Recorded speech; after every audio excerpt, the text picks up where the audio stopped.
Bueno, vamos a hablar un poquito sobre Saussure y sobre los conceptos que Saussure introduce y que tienen gran peso y relevancia en lo que fue luego el desarrollo de la lingüística y ciencias afines a lo largo del siglo XX, sobre todo en la primera mitad del siglo XX, pero que bueno, hasta el día de hoy siguen siendo referencia de la teoría lingüística.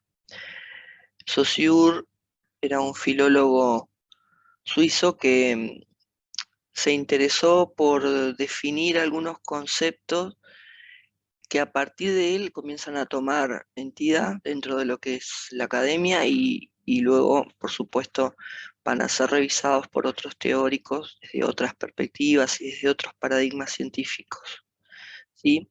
Sobre todo los conceptos de lenguaje, lengua y habla como macroconceptos a partir de los cuales se definen eh, otros. Ferdinand de Saussure fue, como les decía, un filólogo suizo, considerado lingüista después de su trabajo en, en la definición y el desarrollo de toda una teoría lingüística, como les decía, que determinó el desarrollo de esta disciplina a lo largo de, digamos, desde principios del siglo XX para adelante, hasta el día de hoy. Es considerado el padre de la lingüística porque, bueno, introduce la lingüística como una disciplina independiente de alguna manera del resto de las ciencias del lenguaje que hasta ese momento no tenían mayor desarrollo.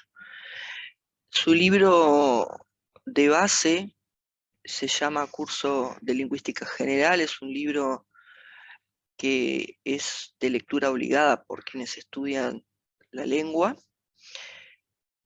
y en realidad fue escrito por dos de sus alumnos. Él estuvo dictando unas clases, unos cursos en la Universidad de Ginebra y dos de sus alumnos, Charles Valley y Albert Secehage,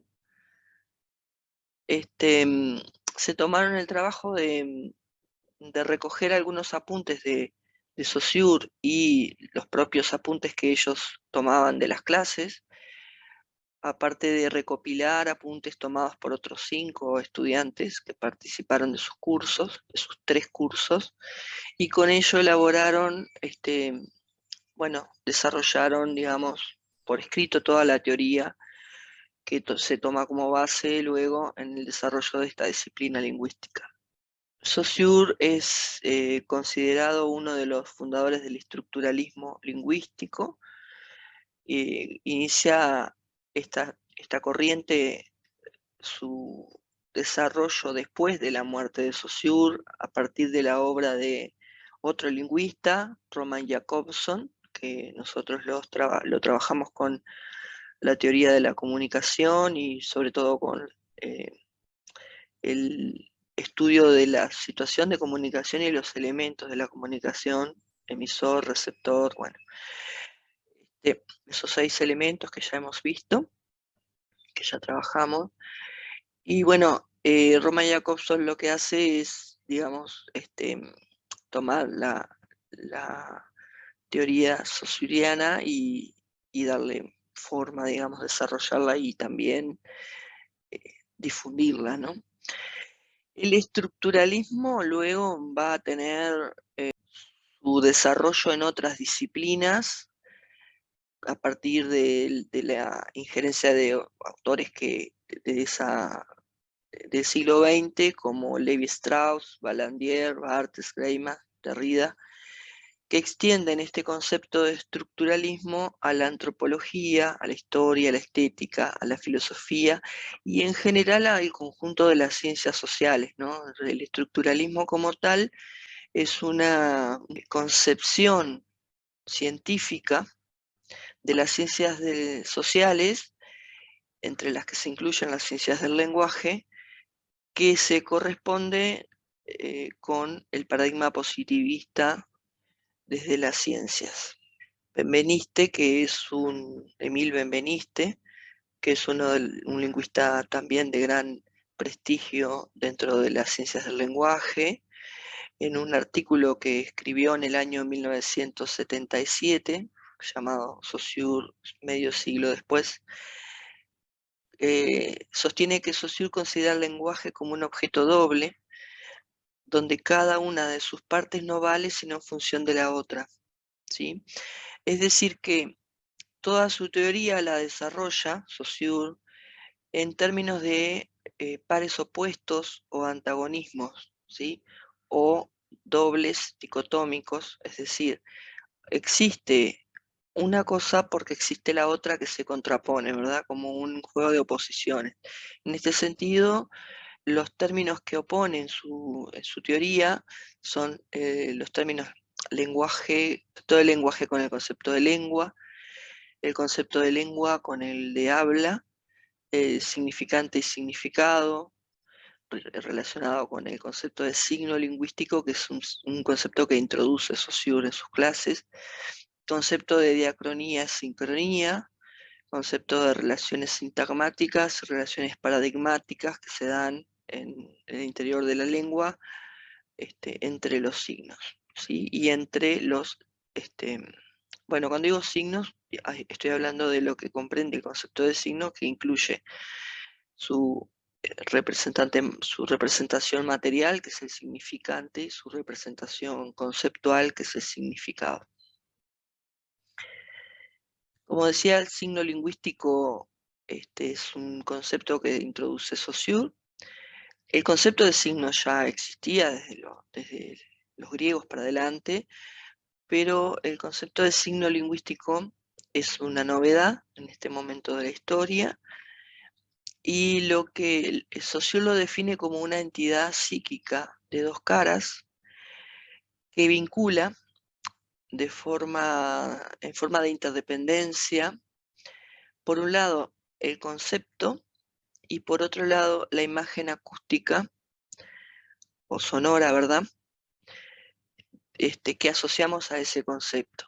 Por ejemplo, nosotros tenemos un concepto de lo que es un elefante y lo asociamos con el sonido, el conjunto de sonidos de la cadena hablada que oímos y le atribuimos el, el significante elefante, ¿sí?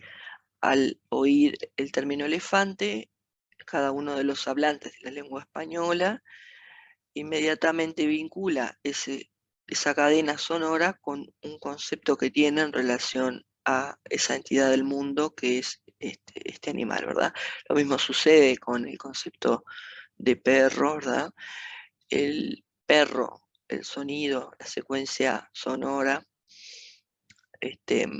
perro, es la imagen acústica, es lo que nos llega por medio de los sentidos, que es imagen acústica cuando lo oímos, pero si nosotros lo estuviéramos leyendo, de todas formas, es una imagen visual de la palabra escrita, pero que asociamos con la imagen acústica perro, ¿verdad? Esto, por supuesto, aplica a los hablantes de la lengua española. En otras lenguas se asocian otras secuencias sonoras con ese concepto, ¿verdad?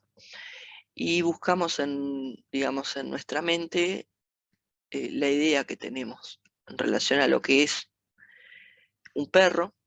Como es convencional, todos tenemos una idea más o menos similar, ¿verdad? Nadie oye la palabra perro y piensa en una mesa, ¿no? Básicamente. El signo lingüístico es el vínculo entre estas dos cuestiones, entre ese sonido que, que oímos, esa cadena sonora, y el concepto que asociamos con ella. El sonido es lo que se conoce como significante, la materia fónica que asociamos con el concepto que es el significado. Por lo tanto, signo lingüístico es en realidad una entidad que vincula un significante, lo oído o leído, y un significado, que es la imagen mental que tenemos de esa entidad del mundo que ha sido nombrada o que ha sido leída. No necesariamente estamos hablando de una palabra suelta, sino que en general de una idea, porque nosotros no nos comunicamos utilizando palabras sueltas, salvo que esa palabra en el contexto tenga algún significado, ¿no? Por ejemplo, si decimos fuego, porque estamos viendo un incendio, ¿verdad? Y bueno, y en el contexto tiene sentido que esa palabra se pueda decir sin ningún otro elemento lingüístico que complete la idea. Este concepto de signo, como decía, vincula dos aspectos que son interdependientes, el significado y el significante. Recordemos que el significado es conceptual y el significante es la realización material del signo, ¿sí? Entendiendo por signo algo que está en lugar de otra cosa y la representa, ¿sí?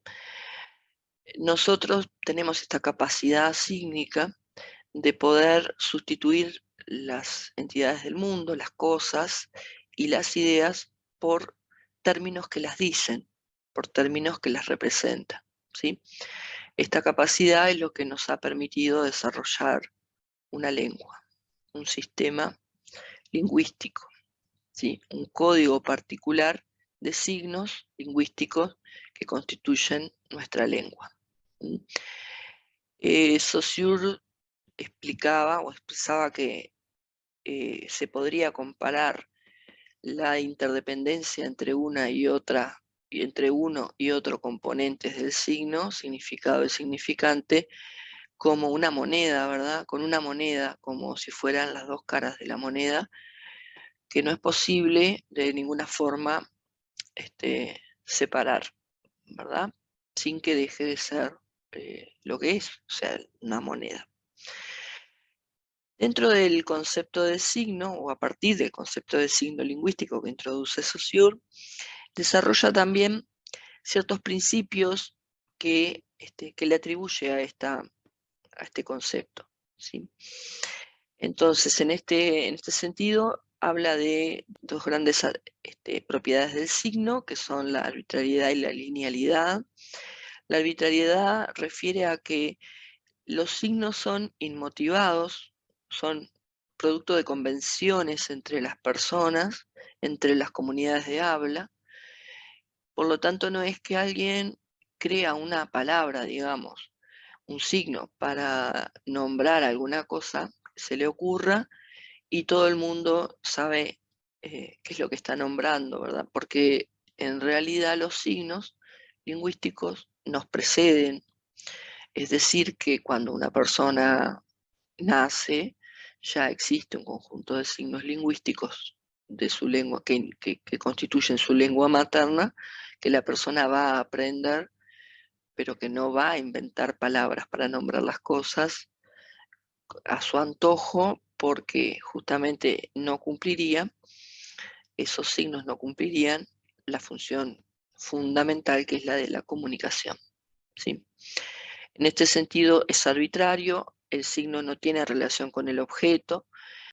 La palabra perro, por ejemplo, que les mostraba antes, el significante, esa palabra escrita o esa palabra oída, ese conjunto de sonidos combinados de esa manera que nos llega como información por medio del oído y nosotros asociamos a la imagen que tenemos de lo que es un perro, no tiene ninguna relación, ninguna vinculación con el concepto en sí mismo. No es que la palabra en sí misma se inventó o se creó porque se parece de alguna forma al animal.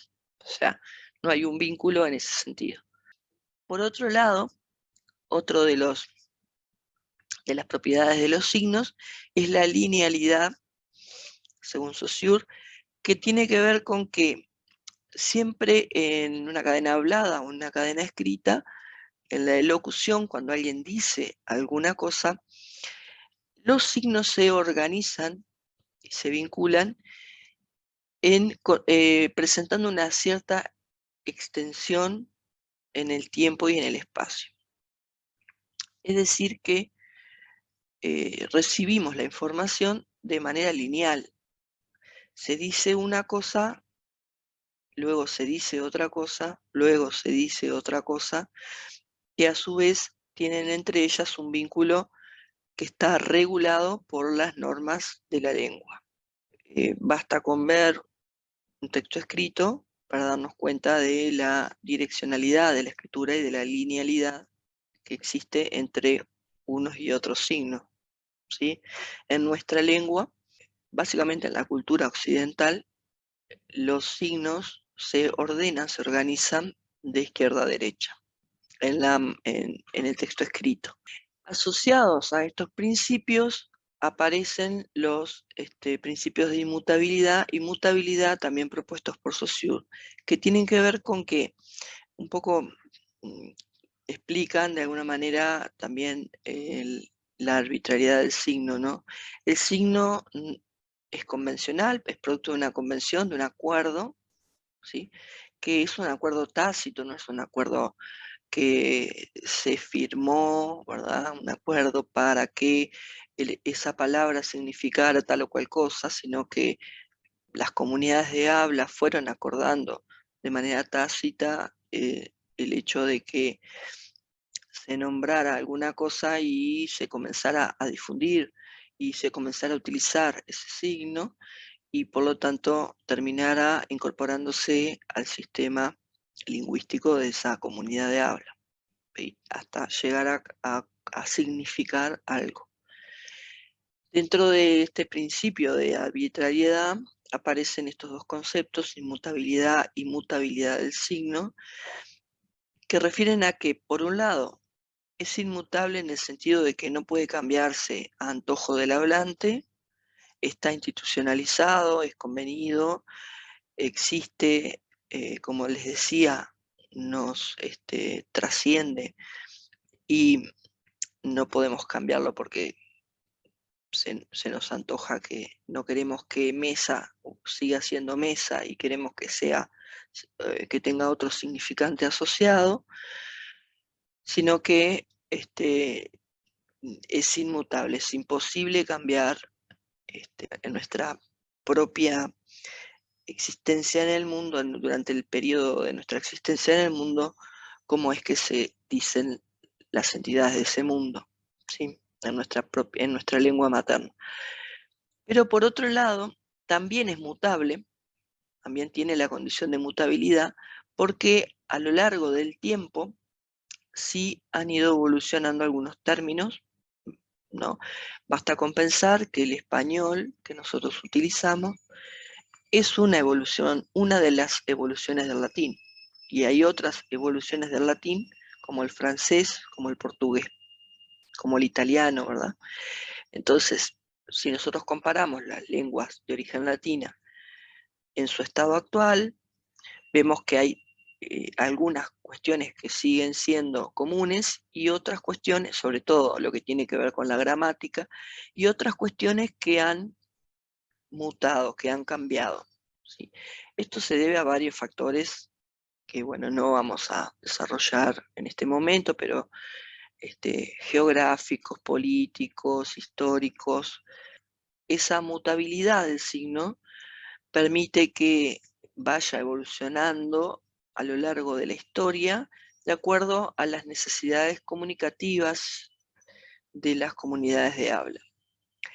Pero un cambio en los signos, un cambio en la relación entre un concepto y su significante, el significado del significante, llevan para ser instituido y tener carácter instituyente y ser instituido, ¿verdad? Y ser, formar parte del sistema, más o menos lleva un periodo de 200 años de usos, aproximadamente. Los cambios tienen una temporalidad bastante extensa que los valida, ¿no? Es decir, que si nosotros empezamos a nombrar algo de otra manera y nuestra comunidad de habla también lo hace y bueno, y se extiende y persistimos en el tiempo con el uso de ese significante, durante al menos 200 años, finalmente va a ser incorporado y va a sustituir la otra forma en la que se nombraba la cosa, ¿no?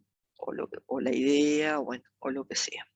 Por otra parte, los tres grandes conceptos que les mencionaba al principio, que introduce Saussure y que, digamos, hace la distinción entre ellos. No es que no inventa las palabras, ¿verdad? No inventa los términos, sino que lo que hace es presentarlos y distinguirlos entre ellos en este juego de dicotomías o de pares antagónicos que les mencionaba hoy.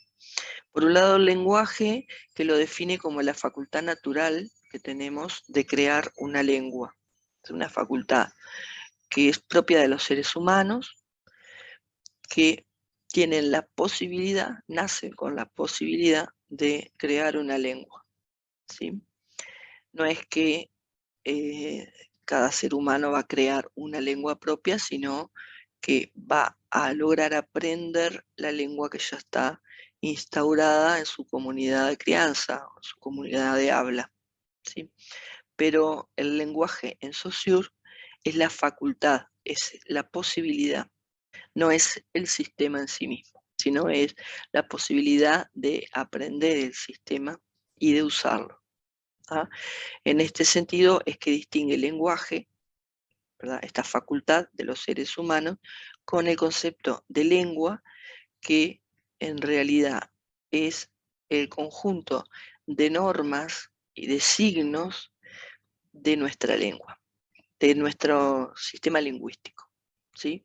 Es decir que tenemos una posibilidad de desarrollar lenguaje y gracias a ello es que nos apropiamos de una lengua que en nuestro caso es la lengua española, que en el caso de los angloparlantes será la lengua inglesa, y nos apropiamos de ella para ponerla en funcionamiento y poder comunicarnos con el resto de nuestra comunidad de habla, ¿sí? O con el resto de los hablantes del español.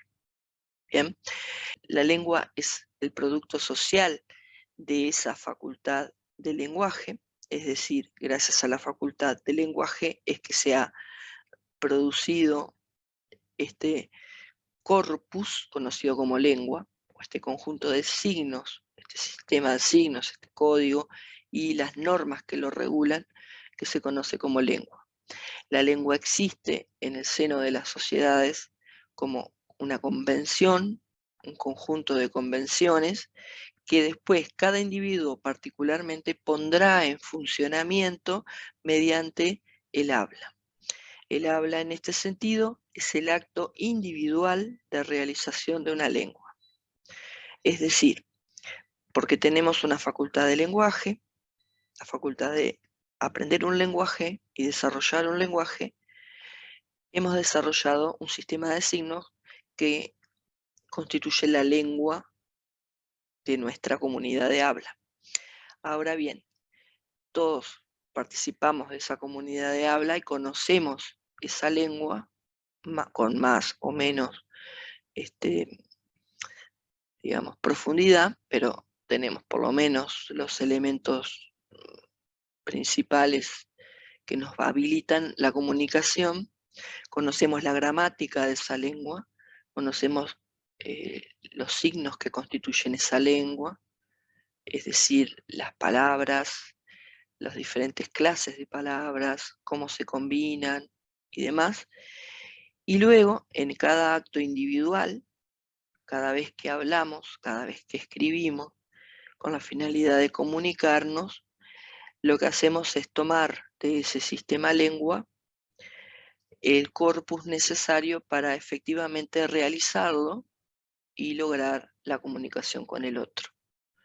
Por lo tanto, el habla es el acto individual que realizamos de poner en funcionamiento nuestra lengua gracias a la facultad que tenemos del lenguaje. Otro concepto muy interesante e importante y que puede ser un tanto complejo a la hora de su comprensión es que Saussure sostenía que en el sistema lengua hay dos clases de relaciones entre los signos. Por un lado, las relaciones de tipo sintagmáticas, que son las relaciones que se dan a nivel de la cadena hablada o escrita, que son las relaciones inmediatas que se dan entre los términos, entre los signos, ¿sí? Y que están pautadas, determinadas por el sistema de lengua, ¿sí? Ahora vamos a ver ejemplos y va a quedar un poco más claro esto. Y por otro lado, relaciones que se dan de asociación entre términos, signos que se vinculan entre sí o que nosotros las vinculamos gracias a nuestra capacidad de lenguaje, las vinculamos entre sí por su significado, por pertenecer a un mismo campo semántico o por ser formas distintas del mismo término, por ejemplo, en el caso de los verbos. Estas son relaciones paradigmáticas. Si nosotros leemos o escuchamos esta estructura, la clase de lengua me gusta, vemos que hay unas relaciones que se dan entre los componentes de la estructura, los constituyentes de esta construcción sintáctica, que es una oración. Por un lado tenemos un término, que es un sintagma, que es la clase de lengua. Por otro lado tenemos un pronombre me, que hace referencia a quién gusta esto dicho. Y por otro lado tenemos el verbo gustar, en su forma gusta, presente, que se vinculan entre sí desde un punto de vista sintagmático, es decir, constituyen una construcción sintáctica que vincula de una manera y no de otra los constituyentes, las partes que lo forman. No diríamos gusta la me clase lengua de, porque eso no constituye en nuestra lengua una estructura válida. O sea, diríamos, no dice nada o no entiendo lo que dice, y percibiríamos la falta de organización o la incorrecta distribución de los elementos en la linealidad en la que se deben presentar en la cadena, en este caso escrita, ¿sí? Estas relaciones que se dan entre las partes son relaciones de orden sintagmático, ¿sí? Porque lo que se vincula son los sintagmas son los constituyentes de las estructuras de nuestra lengua, ¿sí? Y por otro lado tenemos las relaciones de orden o de índole paradigmáticas, que tienen que ver con la asociación que hacemos de un término con otros términos que significan lo mismo o que podrían significar lo mismo o que se vinculan de alguna manera, ya sea porque tienen una misma raíz, una misma base, como en el caso de gustar. Vieron que puse gusta, gustan, gustaban, gustó, ha gustado. Son todas formas del verbo gustar. Y el verbo gustar en todas sus formas constituye un paradigma, así como como todo el resto de los verbos, ¿verdad? Encanta, el verbo encantar también, con todas las formas posibles, constituye un paradigma. Por otro lado, otro ejemplo que puse es el vínculo que podemos hacer también asociativo entre las palabras que significan alguna cosa similar o que hacen referencia a algo similar, que podríamos decir, en este caso podríamos utilizarlos como sinónimos, ¿verdad? Clase, sesión, lección, son términos, los tres sustantivos, que hacen referencia a un mismo campo de significado o mismo campo semántico, ¿no? A una misma clase de cosas en el mundo, en nuestro mundo, ¿sí? Entonces también este vínculo que hacemos entre términos que significan o lo mismo o algo similar, o podemos vincularlos por el significado, también constituye relaciones paradigmáticas, ¿sí? Así que entonces las relaciones sintagmáticas se dan a nivel de la cadena hablada o escrita, entre las partes que lo constituyen, y las relaciones paradigmáticas se dan entre conjuntos de palabras, conjuntos de términos, que o bien integran un mismo paradigma en sí mismos porque tienen una misma base, como el caso de los verbos, o se asocian por su componente semántico, es decir, de significado. Y se establecen entre estas palabras relaciones paradigmáticas. Estos son los dos tipos de relaciones que Saussure propone que se pueden establecer o que se establecen entre los signos en una lengua. Por ejemplo, tomé del texto de Byung-Chul Han, Teletrabajo, Zoom y Depresión, un texto que les pasé para leer y para hacer una actividad de lectura, uno de los sintagmas que aparece allí que dice, está utilizado en el contexto de una oración, que dice la felicidad del contacto directo. La felicidad del contacto directo, podemos ver que está perfectamente expresado, respetando la organización eh, del sintagma nominal que constituye esta expresión. Vemos que no es una oración, es un sintagma nominal, es decir, que no se dice ninguna cosa en relación a esta idea de la felicidad, del contacto directo. No se dice qué sucede con esto, qué ha sucedido, qué podría suceder, qué contexto de uso serviría expresar la felicidad del contacto directo. Entonces, por sí solo, este sintagma, y fuera del contexto de uso y del texto, no nos dice nada, ¿sí? Pero podemos apreciar que es una estructura bien formada, que no tiene problemas de organización, que a nivel sintagmático aparece sin ningún problema sintáctico de, eh, de vinculación de los términos. Esta estructura es una construcción sintáctica, recibe el nombre de sintagma nominal porque la palabra que selecciona el resto de los formantes o de los signos que acompañan esa palabra es un sustantivo, por eso es un sintagma nominal, el núcleo es un sustantivo, tiene valor sustantivo todo el sintagma y se puede utilizar en el contexto de un texto, ya sea para instalar un tema, ya sea como un título o como un complemento en otro tipo de estructuras. A nivel de la gramática de nuestra lengua es la única estructura que puede ocupar el lugar de sujeto o de complemento directo en una oración. Es decir, en nuestra lengua, en el sistema lengua, de acuerdo a las normas de nuestro sistema, solamente los sintagmas nominales pueden ser sujetos o complementos directos en una oración. Como decía, el sintagma nominal es una construcción sintáctica cuyo núcleo es un sustantivo. ¿Qué quiere decir que el núcleo es un sustantivo? Quiere decir que un sustantivo, una palabra de categoría sustantiva o nominal, es la que selecciona el resto de los participantes de esa construcción.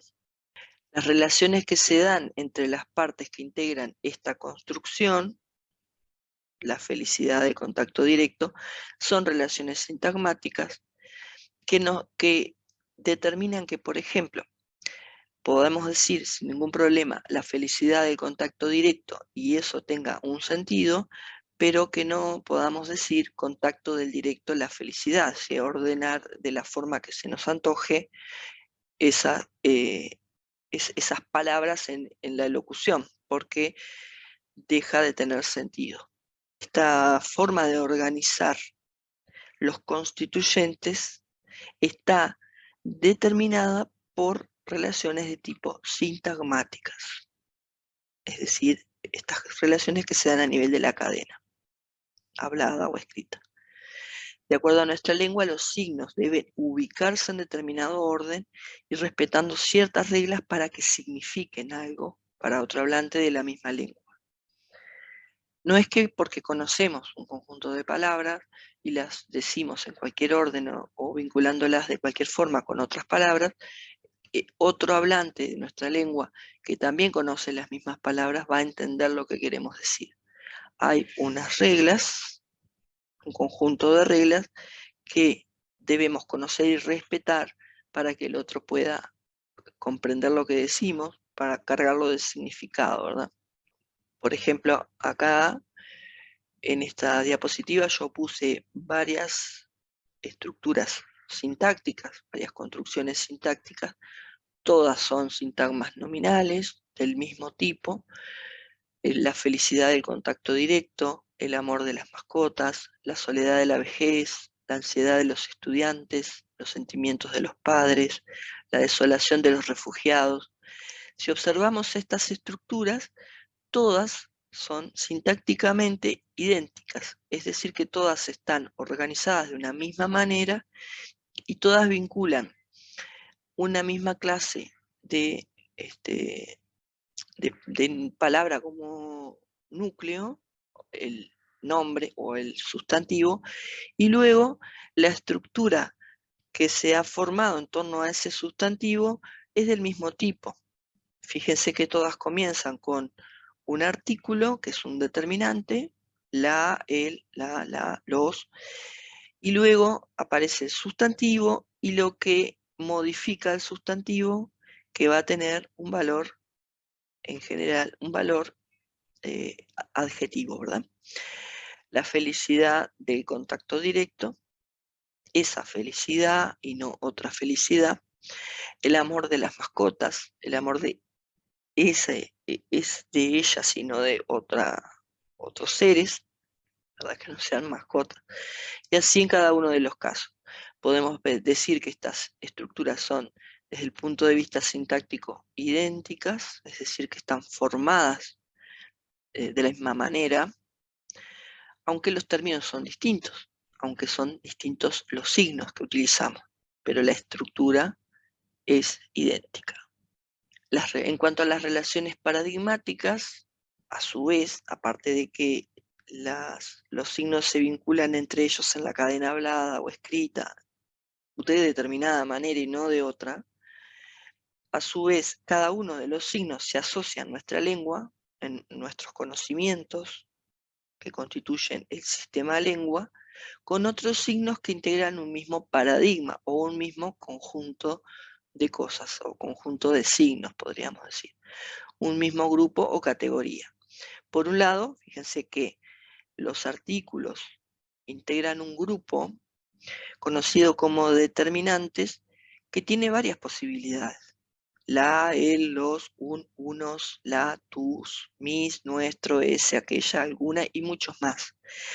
Todas estas palabras, todos estos signos, en realidad podrían ir en el mismo lugar en la relación sintagmática que se da entre las palabras, podrían ocupar el mismo sitio, el de presentar al sustantivo, como en el caso de la felicidad del contacto directo. Ese la, que es un artículo, podría ser sustituido por aquella felicidad, alguna felicidad, esa felicidad, mi felicidad, ¿no? Que, bueno, obviamente va a estar restringido por el significado, en el sentido de que no diría unos felicidad, porque claramente unos requiere que el sustantivo sea de género masculino y plural, ¿no?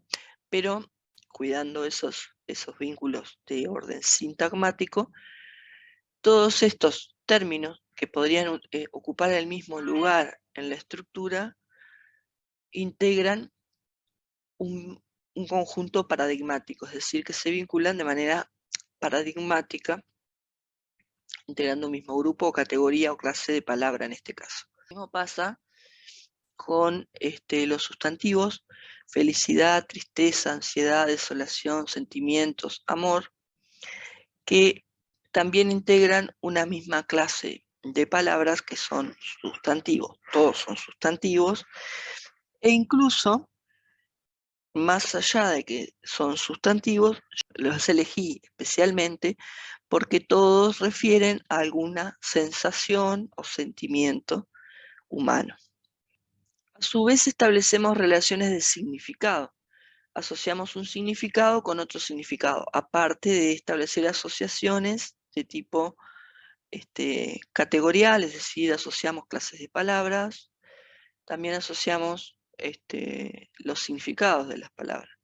Por ejemplo, si yo quisiera escribir una estructura que tenga una asociación con una estructura similar en cuanto a lo que significan esas palabras o al orden de la experiencia humana que integran, podría perfectamente decir la felicidad del contacto directo, la tristeza del abandono, el amor de los encuentros, la desolación de las despedidas, y fíjense que todos los sustantivos que aparecen como núcleos de la estructura refieren a sentimientos, y todos sustantivos que aparecen formando parte de esa frase preposicional que actúa como adjetivo, que modifica al sustantivo, por ejemplo, del contacto directo modifica a felicidad, del abandono modifica a tristeza, de los encuentros modifica a amor, y de las despedidas modifica a desolación. Fíjense que todos esos sustantivos que elegí para formar esa frase preposicional de carácter adjetivo son formas de vincularnos. Entonces ahí aparecen otros vínculos también paradigmáticos que tienen que ver con que las palabras que seleccioné se vinculan de alguna manera con algún, algún campo de la experiencia humana, en este caso las formas de vincularnos. No asociamos, por ejemplo, aunque tenga idéntica estructura sintáctica, la felicidad del contacto directo con la crema del postre. ¿Por qué no? Porque desde el punto de vista sintagmático, sí podemos identificar que tienen una estructura idéntica, pero desde el punto de vista paradigmático, felicidad y crema parece que no hay forma de asociarlos en cuanto a lo que significan en el universo de un ser humano, así como el contacto directo con el postre. Es muy difícil que podamos encontrar un vínculo entre estos signos, ¿verdad? Entre lo que significa el contacto directo con lo que significa un postre. Entonces acá es muy difícil que podamos establecer relaciones paradigmáticas de significado, ¿sí? Sí podemos establecer relaciones paradigmáticas de la clase de palabras. Sí, podemos decir, bueno, a ver, felicidad es un sustantivo, crema es un sustantivo, contacto es un sustantivo, contacto directo un sintagma nominal, y postre es un sustantivo. Por lo tanto, el valor que tienen desde el punto de vista sintáctico es el mismo. Sí, es idéntico, pero muy difícil le asociemos uno con otro por el tema de que no encontramos vínculo de significado. Repasando, podemos decir, desde el punto de vista sintagmático, son idénticas las estructuras, desde el punto de vista paradigmático, son las mismas clases de palabras, pero no hay vínculo de significado entre ellas. Entonces, no integran un mismo paradigma desde el punto de vista semántico, del significado, pero sí desde el punto de vista gramatical, de la categoría de las palabras.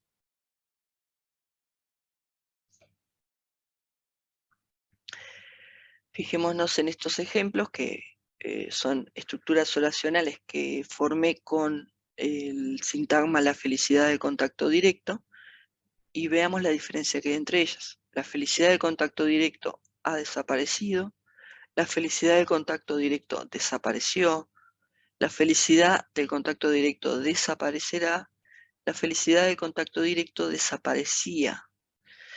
Fíjense que son, desde el punto de vista sintagmático, son estructuras idénticas que están formadas por un sintagma nominal y un verbo. En todos casos el verbo es desaparecer en diferentes formas, pero lo que cambia es a nivel paradigmático y no a nivel sintagmático. ¿Por qué? Porque lo que cambia es la forma del verbo desaparecer. La forma del verbo desaparecer cambia de tiempo en cada una de las estructuras. O sea, en cada una de las estructuras sintácticas idénticas en cuanto a la organización de los constituyentes, tiene sin embargo un diferente significado porque el tiempo del verbo es distinto. Entonces podemos apreciar que los cambios que se dan en estas estructuras comparadas se dan a nivel paradigmático y no sintagmático. De todas maneras, lo que nos va a interesar de Saussure básicamente es el concepto de signo lingüístico, el vínculo entre el significado, el significante, y entender este tipo de relaciones que se dan a nivel de la estructura sintáctica, relaciones de tipo sintagmáticas, y las relaciones que se dan a nivel paradigmático, las relaciones que se dan de asociación entre clases de palabras o entre significado para nuestro desarrollo de las competencias comunicativas, que es en lo que estamos trabajando y lo que vamos a trabajar durante este año, con la finalidad de mejorar como comunicadores y en nuestro rol de comunicadores efectivos, como educadores, como docentes e incluso como seres que se vinculan con otros seres humanos, ¿no? O sea, básicamente esa es la finalidad del curso. Así que todo lo que vamos viendo apunta siempre al desarrollo de nuestras propias competencias, a la revisión de nuestros conocimientos y al enriquecimiento de nuestros conocimientos desde el punto de vista léxico, desde el punto de vista gramatical, desde el punto de vista del uso, desde el punto de vista de las finalidades con las que nos comunicamos con otros y también, como vamos a ver más adelante, también desde el punto de vista del cuidado que vamos a tener del otro en las relaciones comunicativas.